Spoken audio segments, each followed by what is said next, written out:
Fala pessoal, estou aqui de volta agora para falar aí sobre outras consequências aí que acontecem quando a gente faz alterações na nossa função trigonométrica, tá? Lembrando que aqui eu vou retomar o nosso exemplo de função seno, mas poderia ser qualquer outra função trigonométrica, tá? Poderia ser cosseno sem problema nenhum, é só porque eu tenho que escolher uma para começar a trabalhar. E a gente já estudou, né, as alterações que acontecem quando a gente faz alterações aí por fora, né, do nosso argumento, quando a gente soma algo à nossa linha trigonométrica ou multiplica a nossa linha trigonométrica por algum número. A gente viu que essas alterações acontecem, né, elas acabam influenciando aí na nossa imagem da função trigonométrica. Agora, o que acontece se a gente alterar o argumento da minha função trigonométrica? Ou seja, o que acontece se a gente trabalhar num ângulo, tá? Se a gente somar um valor ou multiplicar esse ângulo por um valor. Quais são as consequências disso do ponto de vista gráfico? Vamos nessa. Seguinte, aqui, né, a gente tem a nossa função seno padrão, imagem menos 1, período 2π, é uma função seno, tá? Tem esse formato aqui, lembrando que é infinito devido ao fato de ser um ciclo trigonométrico. Tá dominado? Beleza. Agora vamos trabalhar o caso em que eu tenho seno de x mais π sobre 2. E aí acaba dando um pouco mais de trabalho, porque agora a minha soma é dentro do argumento, tá vendo? Eu estou somando π sobre 2. Bom, vamos ver como é que isso aqui funciona. Galera, seguinte, vamos fazer o seguinte, vamos calcular quando x mais π sobre 2 é igual a zero. Porque lembra que eu começava aqui, quando x é zero, y é quanto? Y dava zero. Vamos trabalhar aqui, quando x mais π sobre 2 é igual a zero? Bom, quando x é igual a menos π sobre 2. Tá. Galera, quando x mais π sobre 2 é igual a π sobre 2. Aí você vai ver que é quando x é igual a zero. Aí quando x mais π sobre 2 é igual a π. Aí você vai ver que é quando x é igual a π sobre 2, porque π sobre 2 mais π sobre 2 dá o próprio π. E por fim, quando x mais π sobre 2 é igual a 2π. Bom, isso acontece quando o nosso x é igual a 3π sobre 2. 3π sobre 2 mais π sobre 2 é igual a 2π, tá? Então isso é só um rascunho, tá? Daqui a pouco eu vou apagar ele, para a gente poder desenhar o nosso gráfico. Então, quando x é menos π sobre 2, vou botar aqui, ó. Quando x é menos π sobre 2, tá? Isso acontece aqui. O que acontece com o meu gráfico? Eu vou ter menos π sobre 2 mais π sobre 2, zero. E seno de zero é quanto? Zero. Então, ele vai partir daqui, ó. Do menos π sobre 2. Tá. Quando x é... né? Então, quando x é zero, o que acontece? Zero mais π sobre 2, π sobre 2. E o seno de π sobre 2 é quanto? É 1. Aí ele vem para cá, ó, para 1. Tá. Quando x for π sobre 2, vai ficar π sobre 2 mais π sobre 2, π.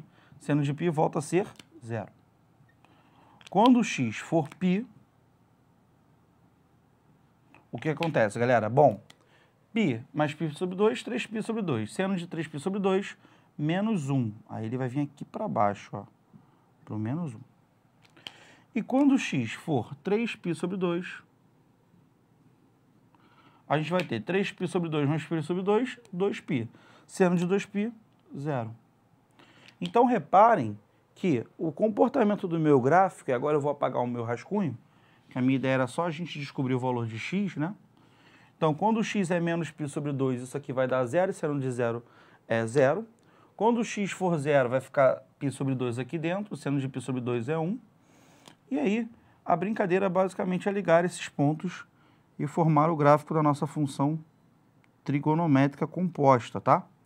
E se você reparar, esse formato é igual ao original, né? Deveria ser mesmo.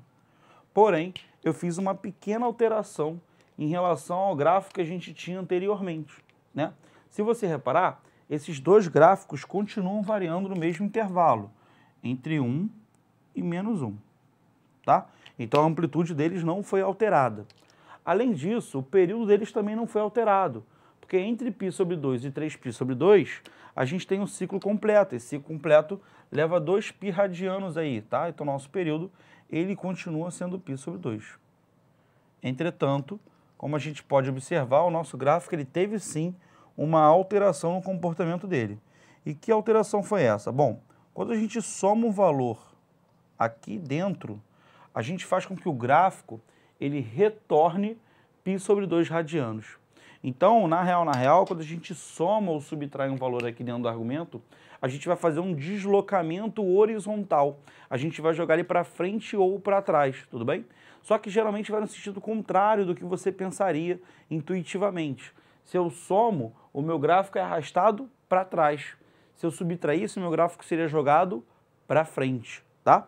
E aí, quanto ele é jogado para trás, Felipe? Bom, não estou somando π sobre 2, então ele foi π sobre 2 radianos para trás, ó. Esse cara que estava no zero foi para o menos π sobre 2, o cara que estava no π sobre 2 foi para o zero, e assim foi indo, tá? O meu gráfico foi todo arrastado π sobre 2 radianos para trás, beleza? Tá. Então, só recapitulando aqui, a nossa imagem e nosso período permanecem inalterados, tá? Nossa imagem continua sendo um valor entre menos 1 e 1, e o nosso período continua sendo 2π radianos, e até aí nada mudou na nossa vida, tá? Então, deixa quieto, porém você já entendeu que houve um deslocamento horizontal agora, né? E aí dá para fazer paralelos com o que a gente já viu, porque quando você somava algo à linha trigonométrica, você fazia um deslocamento vertical. Se você soma o argumento, você faz um deslocamento horizontal. É isso. Tá dominado? Beleza. Felipe, e o seno de 2x? Bom, seno de 2x aí muda de figura. A gente novamente vai ter que trabalhar com aquela ideia, né, dos arcos. Vem aqui comigo, ó, no rascunho primeiro. Bom, se 2x tem que ser zero, então a gente vai concluir que o x vale zero. Beleza. Se 2x tem que ser π sobre 2, a gente vai concluir que o x dá quanto? π sobre 4. Tá. Se 2x é igual a π, a gente vai concluir que o x é π sobre 2.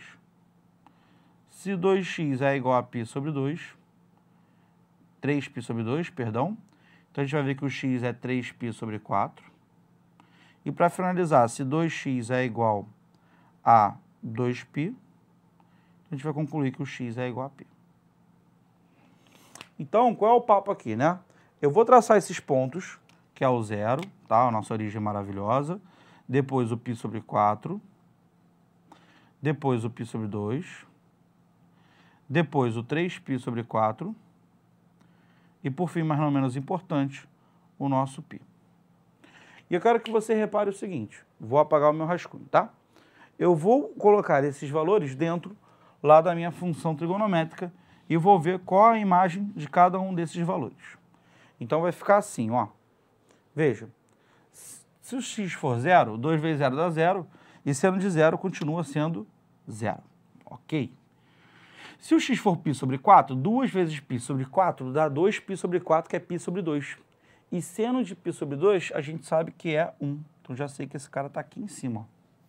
Beleza? π sobre 2. 2 vezes π sobre 2 é 2π sobre 2, que é π. E o seno de π dá 0. Então, quando é π sobre 2, esse cara volta aqui para baixo.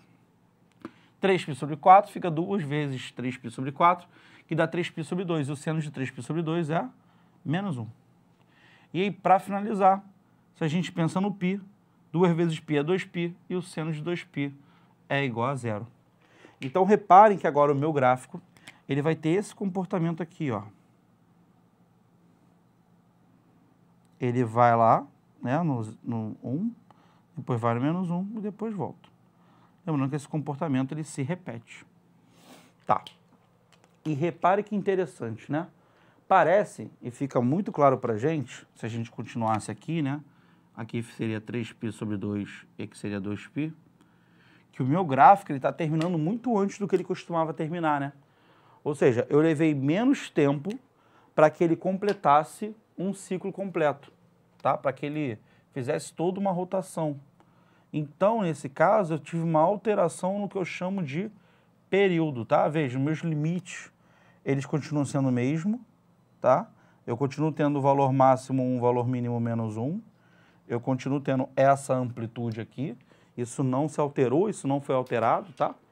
Beleza. O que foi alterado é que agora eu faço isso de uma maneira mais rápida, né? Então, agora eu mexi no meu período mesmo, tá, galera? Então, veja, aqui, ó, vamos voltar aqui para o original. Eu tinha comentado com vocês que o meu período, era de 2π. Aqui no segundo caso, o meu período também era de 2π. Se você for ver, esse comprimento é igual a esse comprimento. Porém, no terceiro caso, se a gente olhar o nosso período agora, você vai ver que o nosso período ele é metade. Ele vai ser só π. Então, eu reduzi o nosso período pela metade, porque eu multipliquei nosso argumento por 2. Veja, a amplitude continua sendo a mesma. Então, a imagem continua sendo valores entre -1 e 1, porém, nosso período agora é π radianos e não mais 2π radianos, como a gente vinha fazendo antes, tá?